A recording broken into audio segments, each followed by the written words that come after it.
Coming up on Mountain News this morning, an astronaut from the mountains takes the time to inspire a group of kids to follow their dreams. And Kentucky's lieutenant governor stops by an eastern Kentucky school to help hand out laptops donated by a big name in the tech business. Dedicated to eastern and southern Kentucky, this is WYMT Mountain News this morning. Good morning, I'm Olivia Calvi. The time is now 5:37 on June 20th. Now let's check in with meteorologist Shane Smith for a look at your forecast this morning.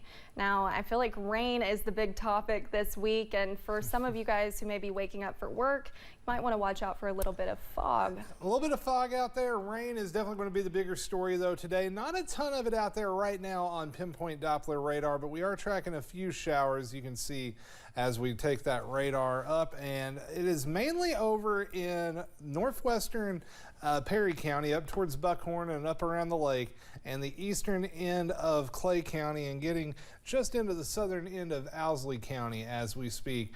There by Oneida Baptist, you can see that rain is lifting off to the northwest, going kind of backwards from normal. So this is going to be pushing on up into Owsley, Lee, Jackson, and Estill counties here over the next little bit. Also some shower action down in Whitley City, down into portions of McCreary County and southern Whitley County. That's going to also lift off to the northwest, back up towards Lake Cumberland here in the next little bit.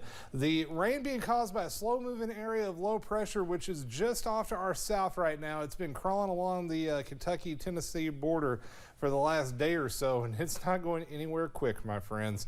And also because of all the moisture we saw yesterday, we have some very dense fog from Hazard down towards Harlan. We're talking a mile visibility. In fact, as we take a look outside the studio right now, you can see that fog is definitely thick in the mountains. Temperatures running mid-60s right now. We're only going into the mid to upper 70s this afternoon. You'll definitely want to grab the umbrella and the rain jacket as more showers and storms are on the way. And if we've got more chances over the next several days, Olivia, we'll talk about that here in a few minutes.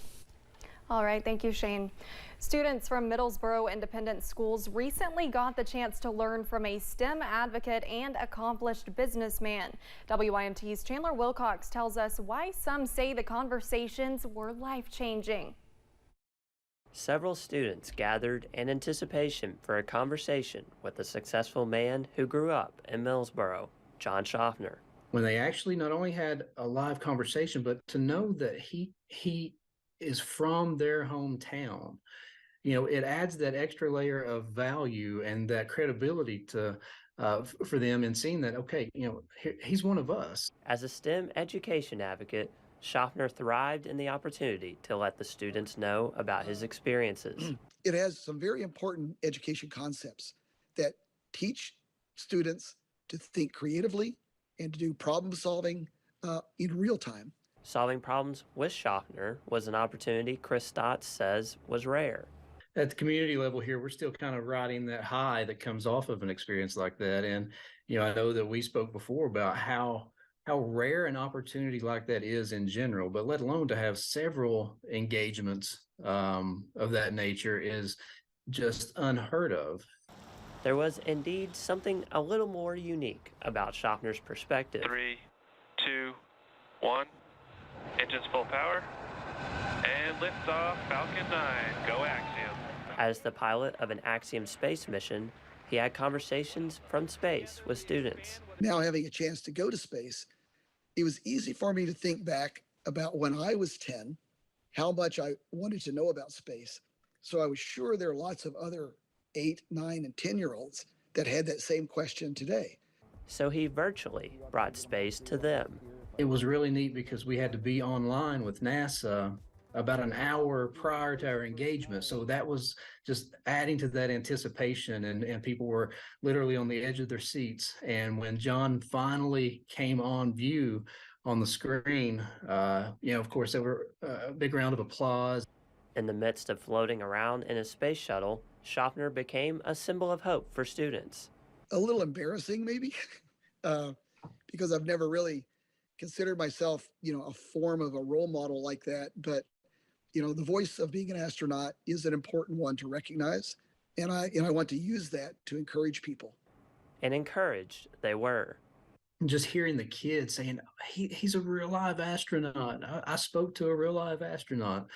Those things are just unforgettable. Even as cool as being an astronaut is, Schaffner wanted students to know they can be anything. It does not have to be an astronaut. It does not have to be a scientist. You can be whatever is in your heart, and the vision that you see of yourself is the most important one, and that's the correct one. Hope skyrocketing beyond this world. In Millsboro, Chandler Wilcox, WYMT Mountain News. One daily moment in space John Schaffner will be remembered is waking up and having to remind himself he is actually in space. Kentucky's Lieutenant Governor Jacqueline Coleman represented students at Heinemann Settlement School with donated laptops from AT&T. The students will be able to take these laptops home. The Lieutenant Governor says this was something extra special after last year's flood. Right, when you think back to last summer and everything that these kids and their families and this community endured, to see the looks on their faces and to have so many of those kids say, I've never had a computer before, this is my first computer, tells you how important it is. Those with the Heinemann Settlement Schools say partnerships like the one with AT&T are how they continue to uplift students in the region. Kentucky Power has announced they are proposing another rate increase for customers. In a release, the company says the rate increase would be limited to 13.6%. Kentucky Power had its last rate review in 2020. They say the filing for this new review will be made with the Public Service Commission at the end of this month, and new rates will likely take effect early next year. Just ahead this morning, the theme for this year's Halloween Horror Nights at Universal Studios is chosen, giving quite the experience to fans of the hit franchise The Last of Us. And the forecast not looking scary, but soggy as we have several rounds of showers and storms heading our way. Details on the other side of the break.